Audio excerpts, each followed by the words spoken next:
आका फरमाते हैं जो इस महीने में किसी का रोजा इफ्तार कराए अल्लाह उसके गुनाह माफ कर देता है। इसी पे बस नहीं फरमाया, और उसकी गर्दन आग से आजाद कर दी जाती है और उसको भी उसी कद्र सवाब मिलता है, उसको भी रोजा रखने वाले के बराबर सवाब मिलता है। और उस रोजेदार के रोजे में कोई कमी नहीं होती सवाब में। कुछ लोग इस नियत से भी किसी की दावत में रोजा इफ्तार करने नहीं जाते कि लोग सोचते हैं यार अगर हम रोजा इफ्तार कर लेंगे उसका खाकर तो उसको सारा सवाब मिल जाएगा, हमें नहीं मिलेगा। ऐसा नहीं है।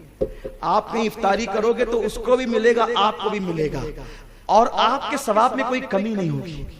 अब यहां पर एक मुफक्किर की बड़ी प्यारी बात याद आती, फरमाया कि अगर एक बंदा चाहे तो एक एक दिन में 50-50 रोजे रख सकता है। कितने रोजे?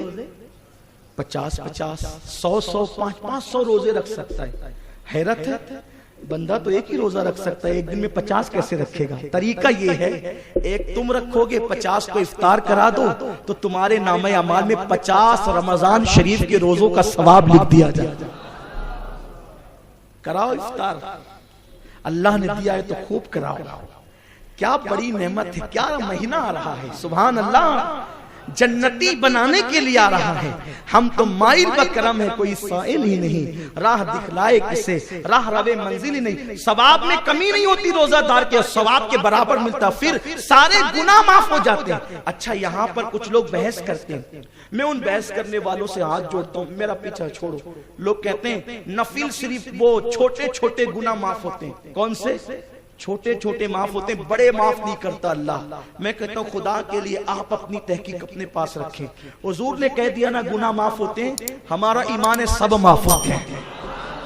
हुजूर ने कैद नहीं लगाई, अब कोई कैद न लगाए, मेरे आका ने कह दिया हमारा ईमान है। और फिर हुजूर के कहने पे जो जैसा यकीन रखेगा उसको फैजान भी वैसा ही मिलेगा।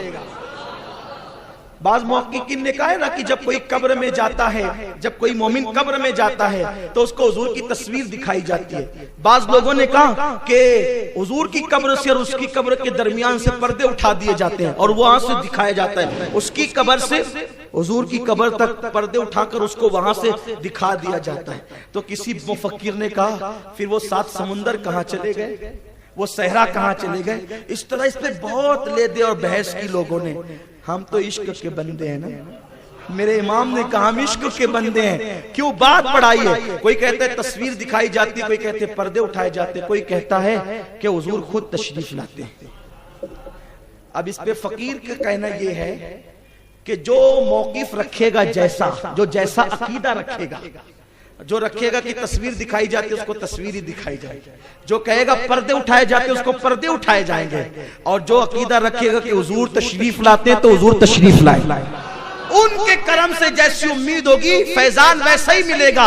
और ये मौक़िफ़ मेरे इमाम अहले सुन्नत का है कि कब्र में लहराएंगे ताहश्र चश्मे नूर के, जलवा फरमा होगी जब, जलवा फरमा होगी, जलवा फरमा होगी जब, जलवा फरमा होगी जब, पर्दे उठेंगे जब नहीं, तस्वीर दिखेगी जब नहीं, जलवा फरमा होगी जब, तलात रसूलुल्लाह की जलवा फरमा आने ही को तो कहते हैं।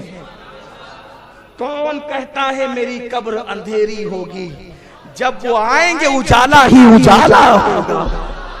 जब वो आएंगे तो हुजूर के फरमान पे जो जैसा यकीन रखे फैज वैसा ही पाता है। तो सरकार ने फरमाया जो इफ्तार कराएगा अल्लाह उसके गुनाहों को माफ कर देगा। हुजूर आपके करम से उम्मीद है, वो तो निहायत सस्ता सौदा बेच रहे हैं जन्नत का, हम मफलिस क्या मोल चुकाएं, अपना हाथ ही खाली है। हुजूर ने कह दिया गुनाह माफ होते, हुजूर हमें यकीन है सगीरा भी माफ होती है और कबीरा भी माफ होते हैं। और उसके करम के आगे सगीरा क्या है और कबीरा क्या है? अगर वो करम करने पे आए वो तो बहुत करीब है। उसके महबूब की शान ये है, एक मैं क्या मेरे इसिया की हकीकत कितनी, मुझसे 100 लाख तो काफी है इशारा। वो इशारा कर दे तो 100 लाख बख्शे जाए। और वो फरमा दे कि रोजे इफ्तार कराने वाले की कि गुनाह माफ, चाहते हो गुनाह माफ करवाना तो जरा 2-2 4-4 को घर बुला लिया करो।